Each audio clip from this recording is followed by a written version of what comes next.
Everyone welcome back to my YouTube channel. So ನಾನಿವತ್ತು quadratic equation simplification ಮತ್ತು missing ನಂಬರ್ನ solve ಮಾಡಿದ್ದೀನಿ. So 7/6/2025. So simplification ಬಂದು 20 questions solve ಮಾಡಿದ್ದೀನಿ. 1 2 3 4 5 6 7 8 ದೆನ್ 9 11 14 13 10 18 19 20. ದೆನ್ ಕ್ವಾಡ್ರಾಟಿಕ್ 5 ಕ್ವಶನ್ನ ಸಾಲ್ವ್ ಮಾಡಿದ್ದೀನಿ. 1 2 3 4 5. Then missing number 10 ಕ್ವಶನ್ಸನ್ನು solve ಮಾಡಿದ್ದೀನಿ. Next number series, important number series. First one ಬಂದು 32 75 144 244 385 567 800. So ಇದರಲ್ಲಿ ರಾಂಗ್ ನಂಬರ್ ಸೀರೀಸ್ ಬಂದು 244. ಸೊ ಪ್ಯಾಟರ್ನ್ ಹೇಗೆ ಅಂತಂದರೆ 32 1 + 2 square + 3 cube which is equal to 1 + 4 + 27. 75 2 + 3 square + 4 cube is equal to 2 + 9 + 64. So ಇದು ಈ number series ಇಂದು pattern. So next number series ಬಂದು 15/8 35/8 105/16 693/8 429/40 715/56 1615/96.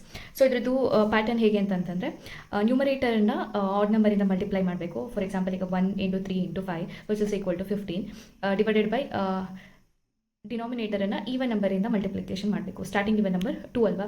So 2 next even number 4. So 2 × 4 that is equal to 8. Next 35/8 3 × 5 × 7 divided by 4 × 6. So ಇಲ್ಲಿ 5 × 7 35. So 3 1s 3 2s 6. So 4 × 2 8. Next one 105/16 which is equal to next odd number 5 ಇಂದ start ಆಗುತ್ತೆ. 5 7 9 divided by next even number 6 × 8. So here 3 3s 3 2s. So here numerator ಏನಾಗುತ್ತೆ multiply ಮಾಡಿದಾಗ 105 ಆಗುತ್ತೆ and denominator ಬಂದು 16 ಆಗುತ್ತೆ. So this is the pattern.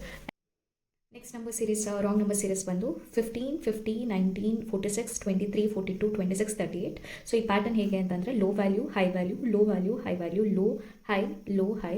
So ಈಗ ನಾವು low ವ್ಯಾಲ್ಯೂದು difference ನೋಡಬೇಕು ಮತ್ತು ಹೈ ವ್ಯಾಲ್ಯೂದು ಸಪ್ರೇಟ್ ಡಿಫ್ರೆನ್ಸ್ ನೋಡಬೇಕು.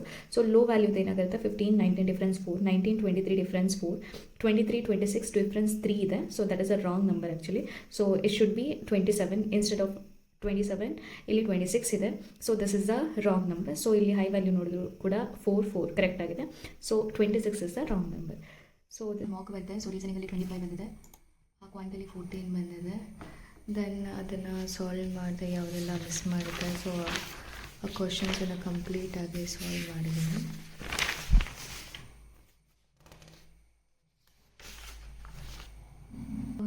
ನಂದು ಕರೆಂಟ್ ಅಫೇರ್ಸ್ ಸ್ವಲ್ಪ ಪೆಂಡಿಂಗ್ ಇತ್ತು. ಸೊ 5th ಜೂನ್ ಮತ್ತು 6th ಜೂನ್ದು ಕರೆಂಟ್ ಅಫೇರ್ಸನ್ನು ಕಂಪ್ಲೀಟ್ ಮಾಡಿದ್ದೀನಿ.